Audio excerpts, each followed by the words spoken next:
அழிக்க வேண்டும், துரத்த வேண்டும், சாத்தானை துரத்த வேண்டும். நம்ம கடைசியா இப்போ சாத்தானை எதிர்த்து ஜெபம் பண்ணிருக்கிறோம்.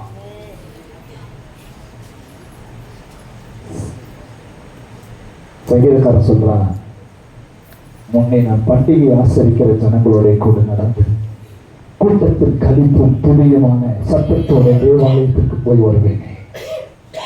இவைகளை நான் நினைக்கும் பொழுது என் உள்ளம் எனக்குள்ளே ஊறுகிறது என்று சங்கீதக்காரன் சொல்றான். எப்படிங்க உங்க அன்பு?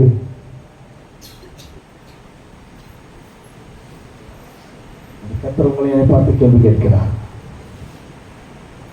அப்பொழுது அன்பு உங்கள்கிட்ட இருக்கா? அன்புதான் பயத்தை கொடுக்கும் கடவுள் மேல. நான் கடவுளுக்கு பயப்படுறேன்னா உலக காரியத்தெல்லாம் கட்டாயமா செய்யணும். ஆனா கடவுளுடைய காரியத்துல எல்லாருமே நினைக்கலாம்.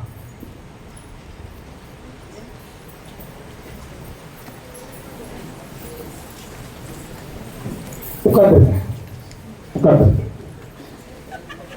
எல்லாரும் மொத்தமா எழுந்திருங்க, உட்காந்துருங்க. ரெடி? 1 2 3.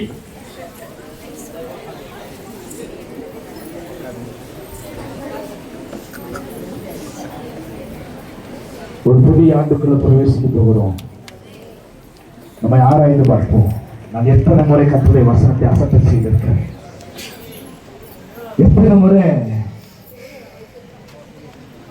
பிரசங்கித்த பிரகாரமாய் நடக்காம இருந்திருக்கிறேன், எத்தனை முறை ஆதியில் கொண்டிருந்த அந்த விட்டுவிட்டதாய் நின்று கொண்டிருக்கிறேன். என்னை ஆராய்ந்து பாரும். நான் ஏன் துக்கத்துமே தெரியணும்? நான் ஏன் சோகமாவே இருக்கணும்? எல்லாரும் சிரிக்கும் பொழுது நான் எங்க இருக்கணும்?